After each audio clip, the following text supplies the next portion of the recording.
ऐसा कभी कोई जीव का जन्म ही नहीं हुआ जिसकी चाह सुख की ना हो। न ऐसे जीव का कभी जन्म हुआ है, न हो रहा है, न होने वाला है कि जिसकी चाह सुख की ना हो। लेकिन सवाल आता है कि हमारी चाह सुख की है, फिर भी जीवन में दुख क्यों आता है? ध्यान से सुन लीजिएगा।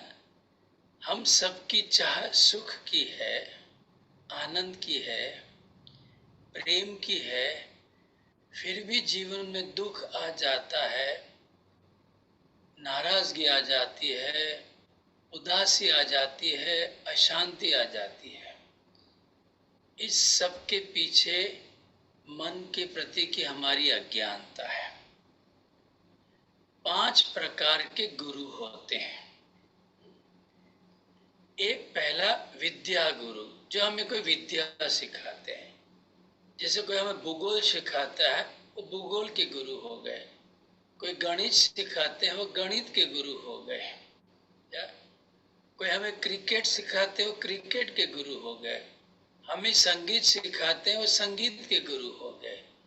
तो हमारे जीवन में कोई न कोई विद्या अगर सीखनी हो तो भी गुरु की आवश्यकता पड़ती है। अगर हम टेनिस खेल रहे हैं और उस टेनिस में हमें अव्वल नंबर का टेनिस खेलना है, तो हम कहाँ भूल कर रहे हैं हम नहीं देख पाते।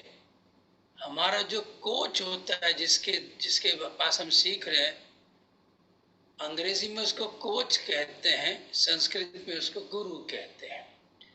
तो जिस गुरु से हम टेनिस खेलना सीख रहे हैं, वही बता सकता है कि हमारी गलती कहाँ हो रही है और हमें क्या सुधार करना है। हम खुद नहीं जान सकते। तो पहला है विद्या गुरु। दूसरा आता है राज्य गुरु। पहले के जमाने में हर राजा के पास एक गुरु हुआ करते थे, जो उनको समझाते थे कि जनता के कल्याण के लिए, जो भी देश का राजा था उस देश के कल्याण के लिए क्या क्या करना चाहिए। क्योंकि गुरु के अंदर 5 प्रकार के गुण होते हैं। कोई भी गुरु होते हैं, सबसे पहले वो सत्यदर्शी होते हैं, दूसरा समदर्शी होते हैं, तीसरा प्रियदर्शी होते हैं, चौथा पारदर्शी होते हैं और 5वां दूरदर्शी होते हैं। तो एक गुरु दूरदर्शिता से सोच सकता है कि प्रजा के लिए क्या नियम निकाले जाएं जो प्रजा आज तो खुश रहे, 50-100 साल बाद भी खुश रहनी चाहिए। तो जैसे महाराजा दशरथ जी के पास महर्षि वशिष्ठ थे, चंद्रगुप्त मौर्य जी के पास चाणक्य जी थे, या ऐसे हर एक राजा के पास कोई ना कोई गुरु होते थे जो उनका मार्गदर्शन करते थे। तीसरे आते हैं धर्म गुरु। धर्म गुरु क्या करते थे? हमारा भगवान से, ईश्वर से, अपनी आत्मा से संबंध कैसे जोड़ सके, उसके लिए क्या क्या करना चाहिए, कैसे कैसे करना चाहिए, क्या क्या नहीं करना चाहिए, इसका बोध देते सिखाते थे। तो क्या वो हमारी खुद की आत्मा से, ईश्वर से संबंध जोड़ के देते थे। चौथे आते हैं कुल गुरु। वो किसी एक विशेष कुल को ही मार्गदर्शन करते हैं, हर एक का नहीं करते, एक विशेष कुल का एक करते हैं, उसको कुल गुरु कहते हैं। और 5वें है जगत गुरु, जो हमें आत्मा का, ईश्वर का साक्षात्कार करा दे। धर्म गुरु संबंध जोड़ के दे देते हैं, जगत गुरु हमें उस शक्ति का, उस ईश्वरीय शक्ति का साक्षात्कार, अनुभूति के स्तर पे साक्षात्कार करा देते थे। तो 5 प्रकार के गुरु होते हैं। किसी भी गुरु को देखो तो उसकी महत्वता, जैसे राज्य गुरु की बात करें तो राज्य गुरु की महत्वता उस राजा से भी अधिक होती थी। राजा से उसका आसन हमेशा ऊंचा रहता था। राजा एक जैसे एक वंशवाद से भी आ सकता है, लेकिन राज्य गुरु वंशवाद से नहीं आता है। जो योग्य होता है वो होता है। और वही राजा को बताते थे क्या क्या करें तो राजा भी पूरा राज्य भी संपन्न रहे, राज्य में रहने वाले लोग भी संपन्न रहे। तो गुरु का जो ओहदा होता है हमेशा ऊंचा होता है। आपने अगर अष्टवक्र गीता का थोड़ा सुना होगा तो राजा जनक को जब आत्मज्ञान की जरूरत थी तो महर्षि अष्टवक्र जी को अपने खुद के सिंहासन पे बिठाया था और वो उनके पांव के पास बैठे थे और कैसे उनको संबोधित किया, हे मेरे मम प्रभु, oh my dear dear lord. क्या चाहे वो सम्राट थे, सीता मैया के पिताश्री थे, लेकिन फिर भी विनम्रता होनी ही चाहिए गुरु के लिए। तो सवाल आता है कि हम सुख चाहते हैं फिर भी दुख क्यों आता है? क्योंकि मन क्या है, शरीर के बारे में कुछ जानता है, जगत के बारे में थोड़ा बहुत जानता है, अपनी खुद की चेतना के बारे में कुछ नहीं जानता। इस चेतना का ज्ञान और चेतना का साक्षात्कार, चेतना का ज्ञान देके चेतना को स्थिर करके इस चेतना को अपने भीतर में जो चैतन्य प्रकाश है उसकी अनुभूति कराने की क्षमता रखते थे। इसीलिए गुरु की महिमा कोई न जाने, ना कोई पंडित ना कोई सयाने हो। तो मैं आपको एक गुरु जी का वीडियो है, वो है अंग्रेजी में, मैं उसको रोक रोक के हिंदी में समझाऊंगा। बहुत ही महत्वपूर्ण ज्ञान है, मैं उसको आपको रोक रोक के समझाऊंगा, फिर हम इस पे ध्यान भी करेंगे।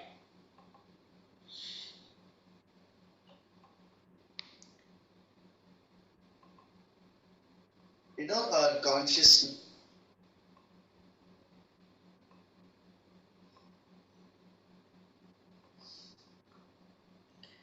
और ये ज्ञान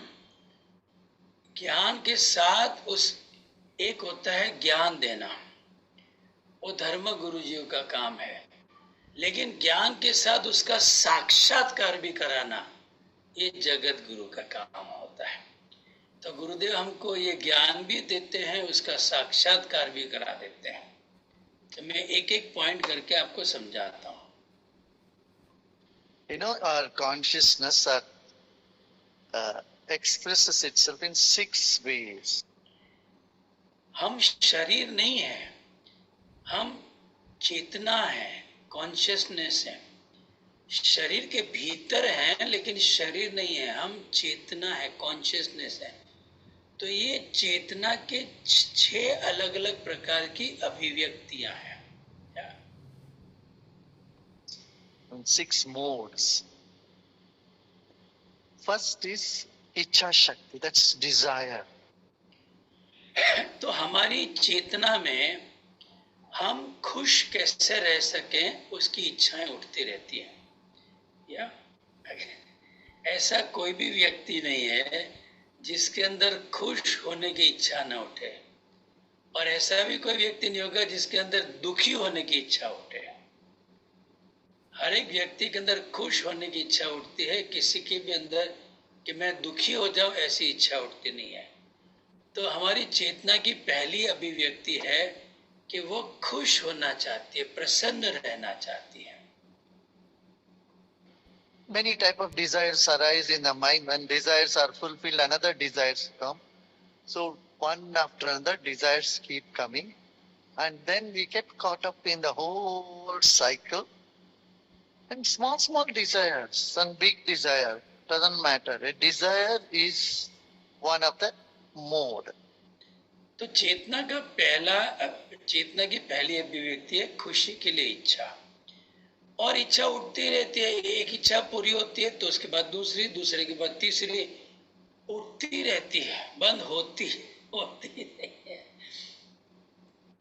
भौतिक सुख की भी इच्छाएं उठती हैं, वैचारिक सुख की भी इच्छाएं उठती हैं, व्यसनों की इच्छाएं उठती हैं, लोगों को हमारे जीवन में 18 प्रकार की इच्छाएं उठती रहती है, एक एक करके देखते हैं। पहला है लोगों को प्रभावित करने की इच्छा, क्योंकि लोगों को जब प्रभावित करते हैं तो उनको नीचा दिखा के, अपने आप को ऊंचा दिखा के हम समझते हैं ऐसा करने से हम खुश हो जाएंगे। मेरे पास ये है, मेरे पास इतना है, मैंने ये किया, ऐसे करके लोगों को प्रभावित करने की इच्छा उठती है। आज हम किसी को प्रभावित करते हैं, वही व्यक्ति या कोई दूसरा व्यक्ति हमें कल और प्रभावित करता है कि तेरे से ज्यादा है मेरे पास। ये सिलसिला चलता रहता है, इसी से दंभ चलता ही रहता है। एक दूसरे को नीचा दिखाना, अपने को ऊंचा दिखाने का दंभ चलता ही रहता है समाज में। पहला ये। फिर 5 इंद्रियों की सुख की इच्छा, स्वाद, सुगंध, दृष्टि, ध्वनि, स्पर्श की इच्छा, टोटल हो गए 6। फिर वैचारिक सुख की इच्छा है, पढ़ाई की इच्छा, मैं सबसे ज्यादा पढ़ूं तो मैं ज्यादा खुश रह पाऊंगा। दूसरा, मेरे पास सबसे ज्यादा पैसा हो तो मैं खुश रह पाऊंगा। मेरे पास सबसे ज्यादा प्रसिद्धि हो, मेरे पास सबसे ज्यादा पदवी हो और मेरा जीवन सबसे लंबा हो, और मेरी औलाद सबसे सक्षम हो, संस्कारी हो। ये अलग अलग प्रकार की तो हो गई, टोटल 11 इच्छाएं।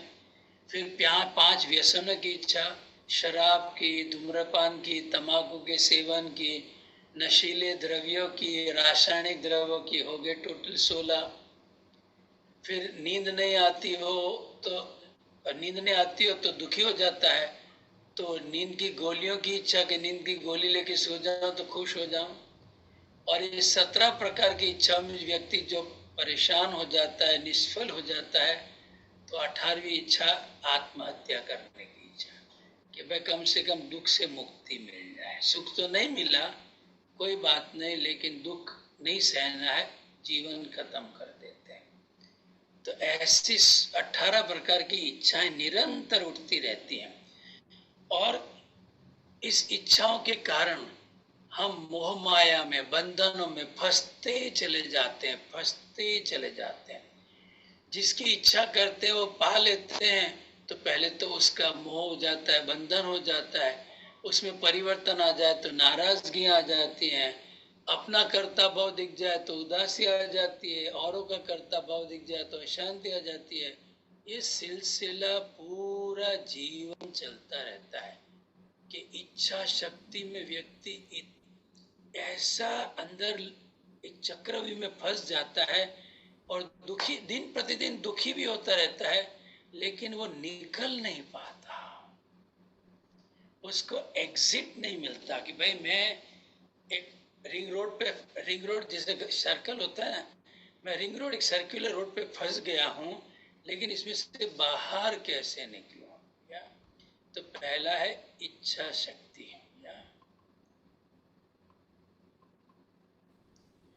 अगला गुरुजी समझाते हैं। Correct? And then knowledge. You want to know, you get to know about it. You know about this, you know about that, and you read books and you acquire knowledge. The second is knowing. दूसरा है ज्ञान शक्ति। हम पढ़ते हैं, सुनते हैं, उससे ज्ञान। तो एक्चुअल में कभी गुरु के अलावा कोई ज्ञान हमें दिया ही नहीं, कि हम आज तक जो इच्छाएं कर रहे हैं वो परिवर्तनशील की हैं, वो द्वैत की हैं। अगर सचमुच हमेशा खुश रहना हो तो अद्वैत की इच्छा करनी चाहिए, अपरिवर्तनशील की इच्छा करनी चाहिए, या निराकार की अनुभूति की इच्छा करनी चाहिए। यह है ज्ञान शक्ति। मैं अपने पर्सनल जीवन में देखूं तो मेरे न तो किसी परिवार में किसी ने यह ज्ञान दिया, न मैं जिस स्कूल में पढ़ा हूँ वहाँ पर टीचर्स ने कोई ऐसा ज्ञान दिया, कोई प्रोफेसर ने भी ऐसा ज्ञान नहीं दिया। दुनिया में ऐसे इतने सारे मित्र थे मेरे, इतने सारे जान पहचान वाले, इतने रिश्तेदार, किसी ने भी ये ज्ञान नहीं दिया। ये ज्ञान मुझे पहला जो हैप्पीनेस प्रोग्राम मैंने किया 3 फरवरी 1998, उसमें ज्ञान मिला कि हमें अपरिवर्तनशील जो है उसकी इच्छा करनी चाहिए। ज्ञान शक्ति। You made a mistake, you came to know about the mistake afterwards. When an action is finished, then the knowledge of the action. तो मुझे 3 फरवरी 1998 के दिन पता चला कि मैं जिस दिशा में खुशी ढूंढ रहा हूँ वहाँ खुशी होती नहीं है, इसीलिए दुख होता है। भाई इस भौतिक जगत में इच्छा हो तो उस इच्छा से शुरू में कभी कभार सुख मिल जाता है, लेकिन उसका बंधन इतना दुखी कर लेता है, जितना सुख उसको पाने से नहीं मिलता उससे कई गुना अधिक दुख के उसे बंधन से मिल जाता है। क्या? तो दूसरा है इच्छा शक्ति, ज्ञान शक्ति। Comes to you.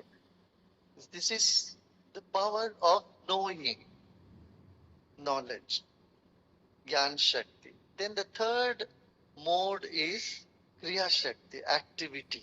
This is part of life. There are activities happening all the time. Some or other activity you keep. अच्छा, हमने इच्छा करी है तो उससे प्राप्ति नहीं होती। भाई मुझे अगर इस वक्त मान लो आइसक्रीम खाने की इच्छा होती है तो खाली इच्छा से आइसक्रीम नहीं आ जाता, कम से कम भाई स्विगी या जोमेटो को कॉल करके वो मंगाना पड़ता है। वो जब डिलीवरी करने आएगा तो उसको पेमेंट करना पड़ेगा, या पहले पेमेंट कर दो लेके डिलीवरी। कुछ तो प्रयत्न, कुछ तो क्रिया करनी पड़ेगी, कुछ तो कार्य करना पड़ेगा, वरना अपने आप पूरा नहीं होता है। सपोज मेरे को अगर अभी सोने की इच्छा होती है तो मुझे मीटिंग पूरी करके अपने रूम में जाके जमीन से समानांतर लेटूंगा आंखें बंद करके तो नींद आएगी। मैं यहाँ बैठा बैठा आप लोगों से बातें करता रहूंगा तो नींद नहीं आएगी। तो हर इच्छा के साथ क्रिया शक्ति भी होती है, लेकिन बीच में आती है ज्ञान शक्ति, इच्छा क्या करनी चाहिए। तो तीसरे नंबर पे आती है क्रिया शक्ति। Doing. And every action is part of the Kriya Shakti. And then the fourth is Shanta. Shanta means ability to become still and quiet. Everybody has this ability. We need to simply develop that. फिर हमें इच्छा शक्ति गुरु जी के, हमारे जीवन में गुरु के प्रवेश होने से हमें पता चला कि द्वैत की इच्छा करने कोई हर्ज नहीं, कोई गलत नहीं है, लेकिन प्राइमरी अद्वैत को पाने की इच्छा होनी चाहिए। द्वैत की इच्छा करना, जगत की इच्छा करना कोई गलत नहीं है, लेकिन उसके बंधन से दुखी हो जाते हैं। इसीलिए गुरुदेव क्या कह रहे हैं कि जगत की इच्छा के साथ साथ पहले ज्ञान की इच्छा भी होनी चाहिए, अज्ञान क्या, अद्वैत की भी इच्छा होनी चाहिए। अद्वैत प्राइमरी, प्राथमिक इच्छा अद्वैत की रखें, उसके साथ साथ यदि हम द्वैत की इच्छा रखें तो बंधन के कारण दुख भी जो आता है ना, उसको क्लियर कर सकते हैं, मस्त रह सकते हैं। कितने लोगों को मेरी बात समझ में आ रही है? हाथ फिजिकल हाथ ऊपर करना और रिएक्ट में जाके हाथ ऊपर मत कर। गुड। तो ये हो गई क्रिया, क्रिया शक्ति। या फिर अभी हमने अद्वैत की इच्छा पाने की कर ली, हमने हैप्पीनेस प्रोग्राम किया, हमने फर्स्ट स्टेज प्राणायाम सीख लिया, सॉरी 3 स्टेज प्राणायाम सीख लिया, हमने भस्त्रिका प्राणायाम करना सीख लिया, हमने सुदर्शन क्रिया करना सीख ली, तो पाते हैं मन शांत हो जाता है। ये चेतना की चौथी अभिव्यक्ति है, शांता। मन को स्थिर कर, फिर हमने अगर सहज किया है या हमने एडवांस कोर्स किए हैं, डीएसएन किए हैं, संयम किया है, विज्ञान भैरव किया है, तो हम जानते हैं कि मन को हम स्थिर कर सकते हैं। ये जो चंचलायमान मन है, जो इस पल में भूतकाल, अगले पल में भविष्यकाल, फिर भूतकाल, फिर भविष्यकाल, ये जो घड़ी की लोलक की तरह धड़ंग धड़ंग होता रहता है, उसको हम स्थिर भी कर सकते हैं। या कुछ कुछ किस्सों में नहीं होता है तो उन्हें थोड़ी मेहनत करके, इसलिए गुरुजी ने कहा ना, हम सबके अंदर मन को स्थिर करने की शक्ति है। लेकिन उसको डेवलप और करना है कि हम अधिक से अधिक समय शांत रह सके। या तो तीसरी है, चौथी शांता।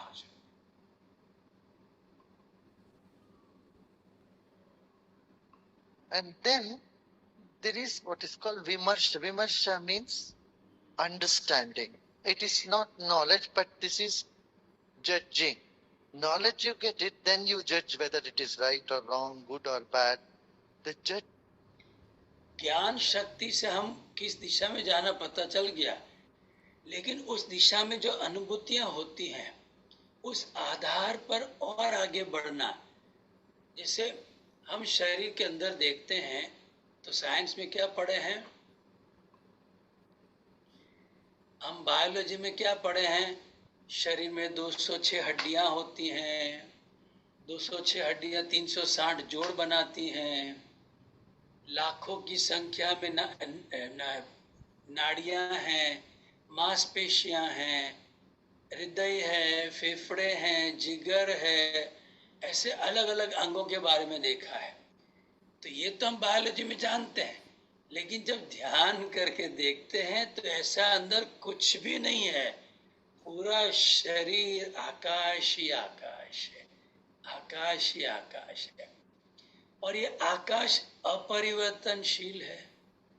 तो अनुभव के स्तर पे विमर्श करना कि यार मैं तो पढ़ा था कि मेरे शरीर में इतने सारे अलग अलग हड्डियां हैं, अलग अलग मांसपेशियां हैं, अलग अलग अंग हैं, 5 लीटर हमारा खून निरंतर दौड़ता रहता है, और हृदय पूरे दिन, हमारे शरीर में टोटल 5 लीटर खून होता है, लेकिन ये हृदय उसको घुमाता है तो एक दिन में हमारा हृदय 7200 लीटर खून घुमा लेता है।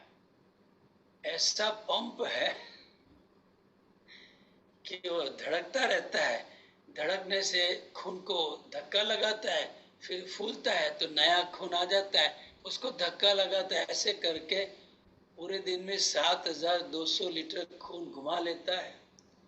लेकिन ध्यान की गहराई में जाओ तो देखो हमारा हृदय भी नहीं है, न खून है।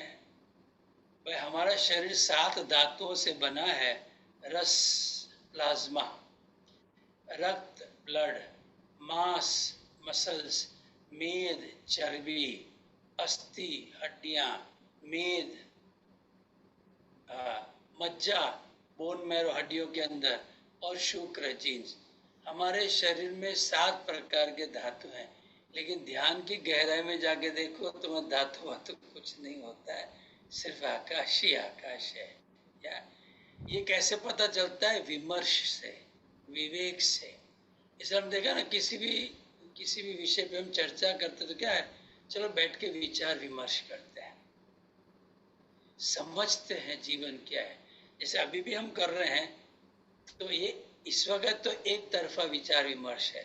मैं अपने विचार अभिव्यक्त करता हूँ, आपको अभी तो सुनना है, बाद में देखते हैं, समय बचेगा तो हम आपके प्रश्न भी देख लेते हैं।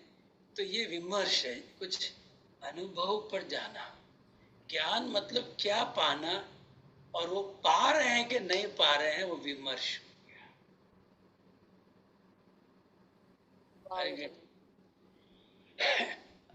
भाई भूख ध्यान से सुना, भूख लगी है तो भोजन करना है, ये ज्ञान है।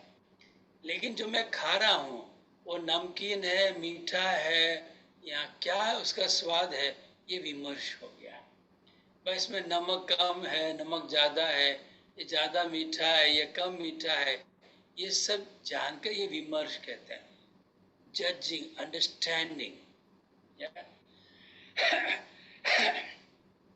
तो ये भी गुरुदेव ने हमारे माता पिता के पास इसलिए ज्ञान नहीं था कि उनके माता पिता के पास नहीं था, उनके पास भी क्यों नहीं था कि उनके माता पिता के पास नहीं था। तो अभी वंश अगर ज्ञान नहीं आया है, इसका मतलब नहीं है कि हमें इस जन्म में ज्ञान नहीं लेना चाहिए।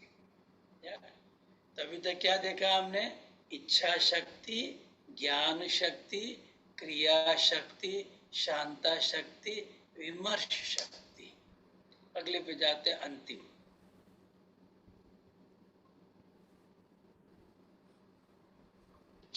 Inside you.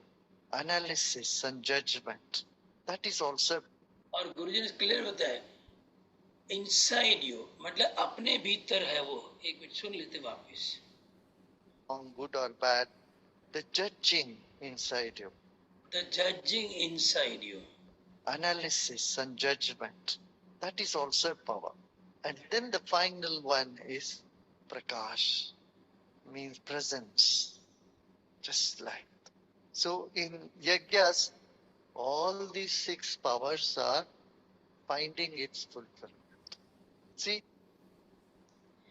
तो ये चेतना की जो 6 प्रकार की अभिव्यक्तियां हैं, एक गुरु के सानिध्य में सहज ही हो जाती है। कोई भी व्यक्ति चाहे उसने कभी साधना नहीं भी करी हो, आर्ट ऑफ लिविंग का कोर्स नहीं भी किया हो, गुरु जी के सानिध्य में बैठ के कोई यज्ञ करे, कुछ ध्यान करे, तो ये 6 की 6 जो अभिव्यक्तियां हैं वो सहज ही होने लग जाती है। इसीलिए उन्हें जगत गुरु कहते हैं कि हमें अपने अस्तित्व की अनुभूति करा ले। कि खाली गुरु जी यही कहते, खाली मैं प्रकाश नहीं हूँ, यहाँ पर जो कुछ भी है सब प्रकाशमय, सब प्रकाश है। बस वो जागे हुए हैं, हमें जागने की आवश्यकता है। He is enlightened and we need to be enlightened. तो ये गुरु के सानिध्य में सहज हो जाता है। मैं आगे कहता हूँ, चाहे कोई गुरु जी के सानिध्य में नॉलेज सेशन, गुरु जी जब भी नॉलेज सेशन करते हैं ध्यान जरूर कराते हैं, तो उस ध्यान में या किसी यज्ञ में, चाहे वो कोई भी प्रकार का यज्ञ गुरु जी के सानिध्य में करते हैं, तो ये 6 की 6 जो चेतना की जो अभिव्यक्तियां हैं वो परिपूर्ण हो जाती हैं। हमारी इच्छा शक्ति जो प्रसन्न रहने की है, आनंद में रहने की है, वो भी परिपूर्ण हो जाती है। हमारी हमें ज्ञान है कि हमें अद्वैत पाना चाहिए, वो भी परिपूर्ण हो जाती है। हम पाते हैं तो क्रिया शक्ति भी बिल्कुल परिपूर्ण हो जाती है। मन बिल्कुल शांत हो जाता है तो शांता शक्ति भी परिपूर्ण हो गई। हम अनुभव कर लेते हैं कि मेरा शरीर खाली है और पूर्ण है, तो ये भी पूरा हो जाता है और हम आनंदमय हो जाते हैं, बिल्कुल ब्लिसफुल हो जाते हैं, भक्तिमय हो जाते हैं, गुरुमय हो जाते हैं, तो ये प्रकाश का भी पूरा हो जाता है। तो गुरु होते हैं जो हमारे एक खाली ज्ञान नहीं देते, वो उसकी अनुभूति के स्तर पर ले जाते हैं। या तो ये चेतना के 6 प्रकार की अभिव्यक्तियां हैं जो गुरु जी के सानिध्य में परिपूर्णता प्राप्त करती है।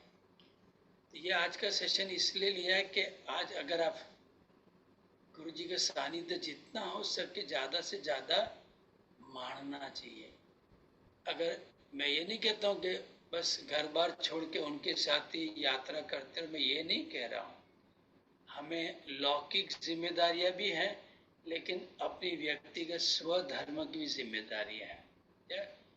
हमें प्रसन्न रहते हुए हमारी जो भी जिम्मेदारी है, चाहे घर में जीविका कमाने की है या घर को चलाने की है या विद्यार्थी हैं तो पढ़ाई की है, अगर हम दादा दादी या नाना नानी हो गए तो अपने पोते पोतियों दोते दोतियों को कहानियाँ, ज्ञान की कहानियाँ सुना के उनको ज्ञान के रास्ते पे लाना, ये जो भी हमारा रोल है वो तो 100% अदा करना ही है।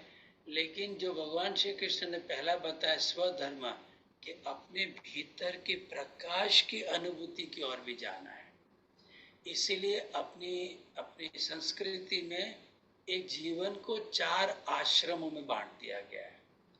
पहले का 25% हिस्सा ब्रह्मचार्य, सिर्फ पढ़ाई करना, अलग अलग कलाएं सीखना, अलग अलग हुनर सीखना, इंद्रियों के सुख के पीछे नहीं भागना, सिर्फ पढ़ाई करना, कलाएं प्राप्त करना, जिससे हम बाकी का जीवन, शेष जीवन अच्छे से निर्वाह कर सके।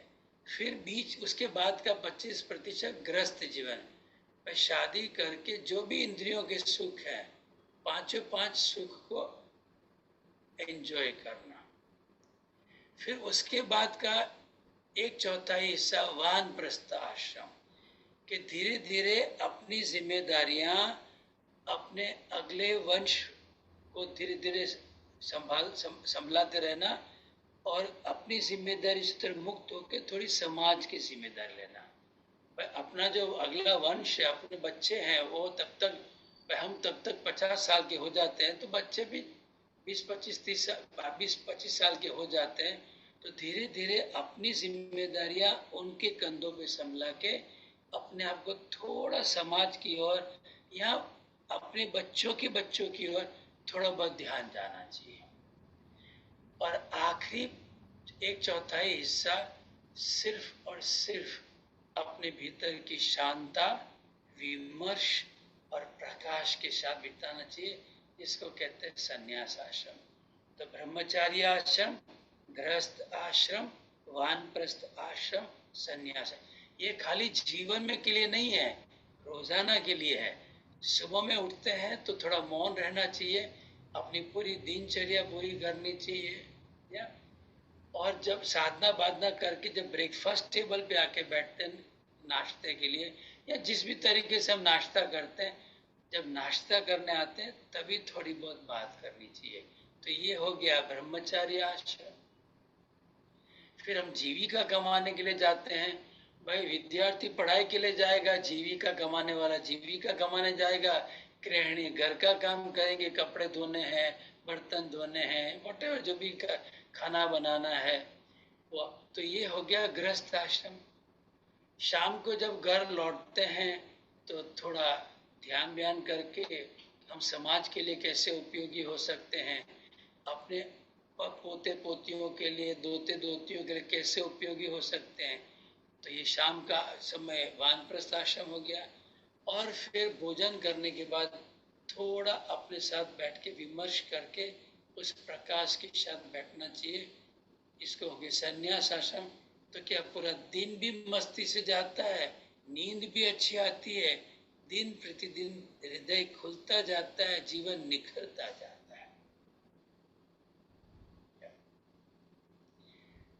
और ये गुरु के बिना गुरु के साथ ही संभव है। इसीलिए गुरु की महिमा कोई न जाने, ना कोई पंडित ना कोई सयाने। तो गुरु का सानिध्य जितना अधिक से अधिक जीवन में हम अनुभव कर सकें वो बहुत लाभदायी होता है, उसी से जीवन बदलता है। तो अभी गुरु जी तो फिजी आइलैंड्स में हैं, कल वो फिजी आइलैंड से निकलेंगे, एक ऑस्ट्रेलिया में एक जगह रुकेंगे, ऑस्ट्रेलिया से निकल के मलेशिया एक जगह रुकेंगे, मलेशिया से होते हुए 30 तारीख को अहमदाबाद आ रहे हैं। या तो अहमदाबाद में गुरुजी के सानिध्य में महालक्ष्मी होमा है। तो आप अहमदाबाद के आसपास रहते हो या अहमदाबाद आपको कोई रिश्तेदार रहता है, या अहमदाबाद जाके किसी होटल में भी रह के आप गुरुजी के साथ महालक्ष्मी होमा अटेंड कर सकते हो, तो जरूर करना चाहिए। उनके सानिध्य में ये 6 की 6 जो हमारी चेतना की अभिव्यक्तियां हैं इतनी पराकाष्ठा पे परिपूर्ण होती है कि कुछ जीवन में मज्जो आवी गयो, मज्जो जीवन में मज्जो आवी गयो। फिर 1 तारीख से लेके 5 तारीख तक गुरुजी वासद आश्रम में है। वासद आश्रम में 3 ज्ञान गंगाएं हैं। जैसे मैंने बताया गुरु जी जब भी ज्ञान गंगा सेशन लेते हैं तो ज्ञान के साथ ध्यान जरूर कराते हैं। तो 3 ज्ञान गंगा मेरे पीछे सब लिखा हुआ है। 3 ज्ञान गंगा के सेशन से 1 तारीख को है, 2 तारीख को है, 3 तारीख को 3 ज्ञान गंगा के सेशन हैं। वासद आश्रम में भी महालक्ष्मी होमा है।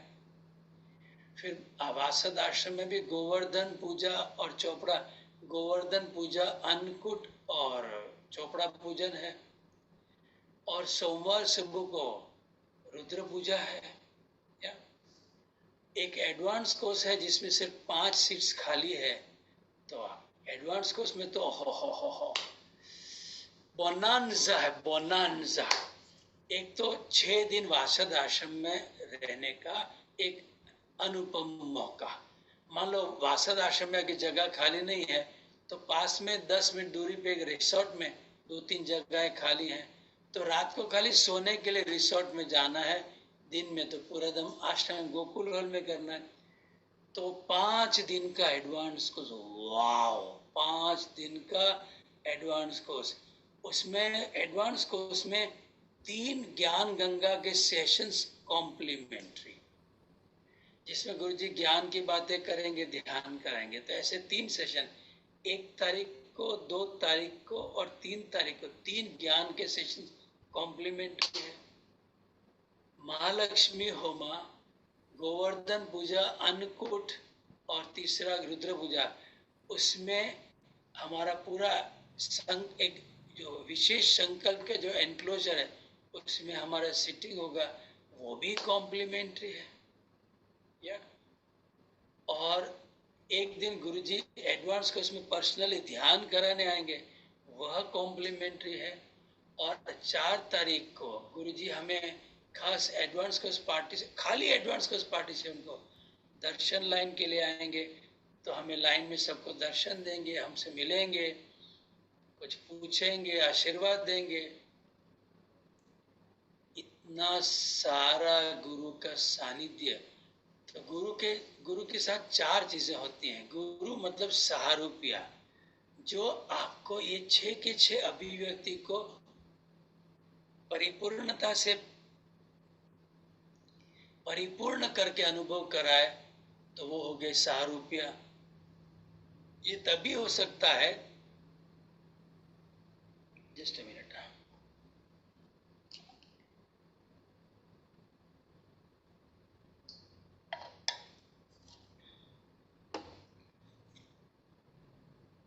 ये तभी हो सकता है जब सहारूप्य के सानिध्य में आए, उनकी फिजिकल प्रेजेंस में, उसकी भौतिक उपस्थिति में बैठे और उसको इतनी बार अभ्यास करें कि वो हमारी मेमोरी में ऐसा फिट हो जाए कि हमारे बाकी शेष जीवन में उस अनुभूति को याद करके वापस उस अनुभूति में चले जाए।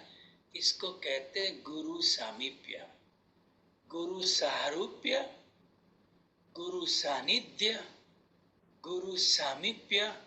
और फिर हमारे अंदर इन गुरुदेव की कृपा से हमारे अंदर ये क्षमता आ जाए कि हम लोगों की अनुभूति करा सके, तो ये हो गया गुरु सायुज्य। तो सहारूप्य, सानिध्य, सामीप्य, सायुज्य।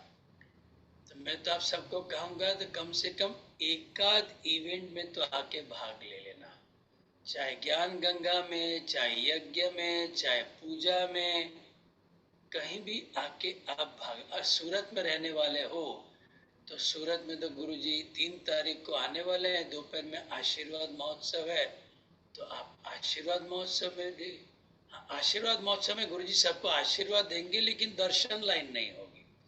लेकिन अब वासदाश्रम आओगे एडवांस कोर्स में, तो दर्शन लाइन में 1 to 1 मिलेंगे।